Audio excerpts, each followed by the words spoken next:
Annyeonghaseyo Yoroban, comment allez-vous? Je suis heureuse parce que ça faisait très longtemps qu'on avait eu, entre guillemets, un cours de coréen. Et du coup, voilà, ça m'a manqué. Il est 9h30. Je ne sais absolument pas ce que je fais ici à cette heure-là. J'ai eu mes partiels, mon dernier partiel à l'université hier jusqu'à 18h. J'ai eu 4 heures de traduction. Et je suis déglinguée et je suis à 9h30 en train de faire une vidéo. Il n'y a absolument rien de normal. Comme vous avez sûrement dû le voir dans le titre, aujourd'hui on va parler des aliments, enfin des plats coréens typiques. Clairement, c'est tu vas en Corée, si tu manges pas ça, t'as loupé ton voyage. C'est vraiment les plats coréens à manger si tu vas en Corée.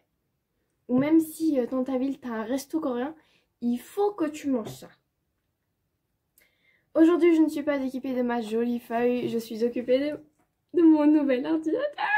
Oh, je suis tellement heureuse. C'est un Chromebook Spin 311. Spin parce que du coup, il peut être en fonction ordinateur ou alors, ne soyez pas choqués, ou alors en tablette. Et j'adore. C'est pratique. Oh, Du coup, j'en ai trouvé 9. J'ai fait mes petites recherches hier. J'ai trouvé du coup 9 plats coréens. Mais je vais vous en parler de plusieurs parce que du coup c'est entre guillemets des catégories. Et du coup voilà. C'est parti.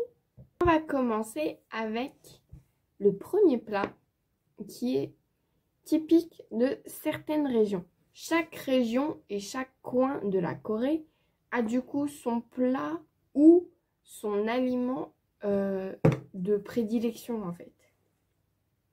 Par exemple en France, on va trouver du fromage, ça va pouvoir être le maroilles dans le nord. Le camembert, ça va être en Normandie. Je suis en train de réviser ma géographie en même temps. Quoi d'autre?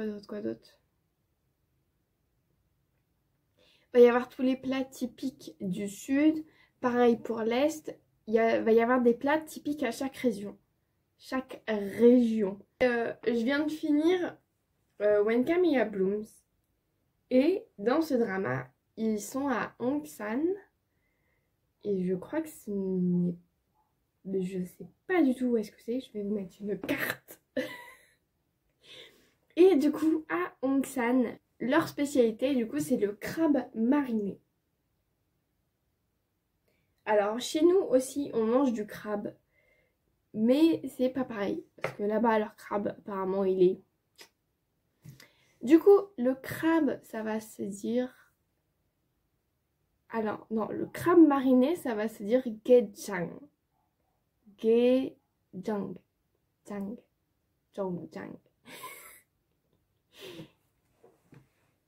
Du coup, ça va faire partie, en fait, des plats typiques des régions.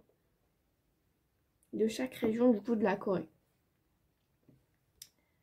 Ensuite, on va avoir tout ce qui est les street food, comme par exemple les odeng. C'est faut que je vous mette une image parce que j'arrive pas à décrire. C'est les pains de poisson en fait que tu mets comme ça en broche. Bref, je vais avoir du mal en Corée parce que j'ai beaucoup de mal avec la nourriture épicée. Du coup, je vais mourir. Je vais clairement mourir. Ensuite, on va avoir le sanakji. Le sanakji, ça va clairement diviser beaucoup de personnes. Ça va être du coup le sanakji du poulpe vivant. Alors oui, on n'a pas l'habitude de manger des animaux vivants chez nous, non. Non. Mais apparemment, c'est une exception à la règle. Du coup, ça va être un petit poulpe du coup, qu'on va prendre, on va couper la tête. J'adore les détails. Et on va juste avoir les pattes qu'on va couper en petits morceaux et qui du coup vont encore être vivantes. Je ne sais pas vraiment pourquoi, mais... Oh, j'ai une pote, elle est végane, elle sera en train de faire un malaise. Oh, mais ça me met pas bien, quoi. T'as les jambes qui... Oh, mon Dieu. Bref. Au secours. Du coup, on va passer rapidement à autre chose. Après ça, du coup, nous avons tout ce qui est les tigés. Tigés, du coup, ça va être un ragoût. Un ragoût, c'est tu prends un légume, de la viande, tout ce que tu veux, tu le fais mijoter dans de l'eau avec des aromates et tout ça, ça te fait un ragoût. Un ragoût. Et du coup, tout ça, ça va être mis sous le nom de chigé. Du coup, il va y avoir beaucoup de versions. Il va y avoir le kimchi jjigae, la soupe de kimchi ou le ragoût de kimchi. Et il va y avoir plein de versions. Tu peux rajouter de la viande, du coup, du bœuf, du porc, du poulet, tout ce que tu veux. Tu peux... Je suis pas experte, hein, clairement, mais du coup, je sais que tu peux mettre beaucoup de choses dedans. Il va y avoir du coup le tteokbokki que j'ai parlé tout à l'heure, qui est... tu peux choisir l'intensité de l'épice normalement, du coup. Pour ceux qui ne mangent pas du tout d'épices comme moi ici présente, voilà, on va essayer de survivre. Ensuite, du coup, bien évidemment, il y a la viande. La viande. Bien évidemment, je respecte tous ceux qui sont véganes, végétariens, tout ça. Mais moi, perso, je mange de la viande. J'adore la viande. J'adore ça. Du coup, il va y avoir ce qu'on appelle le barbecue coréen. Du coup, ça va être du Enfin, bulgogi, c'est plus le nom de la viande de bœuf. Du coup, boule, ça va être le bœuf. Kogi, c'est la viande. Du coup, viande de bœuf. J'ai oublié la catégorie des myeon. Les myeon, ça va être la catégorie des nouilles. Il va y avoir du coup les ramyeon, du coup les pâtes instantanées. Il va y avoir le jjajangmyeon, du coup ça va être les nouilles de pâtes d'haricots noirs. Dès qu'il y a myeon dans un nom, ça va être des nouilles. Et dès qu'il va y avoir bap, dans un mot, ça sera du riz. Par exemple, transition, le kimbap. Kimbap, du coup, c'est un rouleau de feuilles, une feuille d'algue, du riz, tout ce que tu veux dedans, que tu roules et que tu manges. Je vous ai peut-être fait une recette. J'ai totalement galéré. Et le rouler, oh là là, mon Dieu. J'ai hâte d'en goûter un vrai parce que les miens, ils étaient bons, hein. Oh, mais quelle catastrophe. Et du coup, avec les bap, de tout ce qui est du riz, on a le kimbap et le bibimbap. Bibimbap, je crois que c'est un des plats les plus connus coréens. Du coup, c'est un bol... Bah, je vous avais fait une recette, oui. C'est un bol de riz. Enfin, du coup, c'est un bol avec à moitié du riz. Et au-dessus, tous les condiments. Enfin, tout ce qui va être légumes, viande et tout ça. Au-dessus, mis par petits paquets de couleurs avec un œuf au milieu. C'est comme ça que la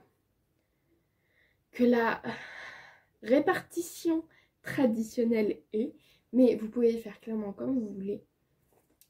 Mais surtout, quand on reste dans la tradition coréenne, c'est servi dans un plat, dans un bol en pierre. Et en fait, le bol en pierre, il va être chaud. Par exemple, quand je vais du coup dans le restaurant coréen qui est dans ma ville et que je prends un bibimbap, le bol est en pierre, il est chaud Et en fait, ça fait que le temps que tu manges, ta nourriture, elle reste chaude et que le riz qui est au fond et qui est du coup collé sur les bords du bol, et bah il va avoir le temps de dorer et devenir croustillant. Et c'est un détail incroyable. Vraiment, t'es en train de manger. Clairement, le bibimbap, je mélange tout. Hein, je mélange tout, je prends la cuillère et je fonce dedans. Clairement, je plonge à l'intérieur, c'est délicieux. Sur ce petit cours de plat culinaire est déjà terminé. Je vous mettrai en description la recette du bibimbap que j'ai faite, du coup, il y a un bout de temps. C'était pendant le premier confinement, clairement. Et bientôt, je regarde mon calendrier. Normalement, aux alentours du 1er février, une vidéo de recette de kimbap vous sera offerte sur cette chaîne. Sur ce, je vous souhaite à tous et à toutes une bonne rentrée si vous avez repris les cours et une bonne réussite dans tout ce que vous allez faire pour cette année 2021 qui commence, je sais pas comment elle commence, mais j'espère qu'elle va durer assez bien, qu'elle va être assez bien. Sur ce, je vous fais plein de gros bisous et je vous dis à la semaine prochaine. Ciao, ciao.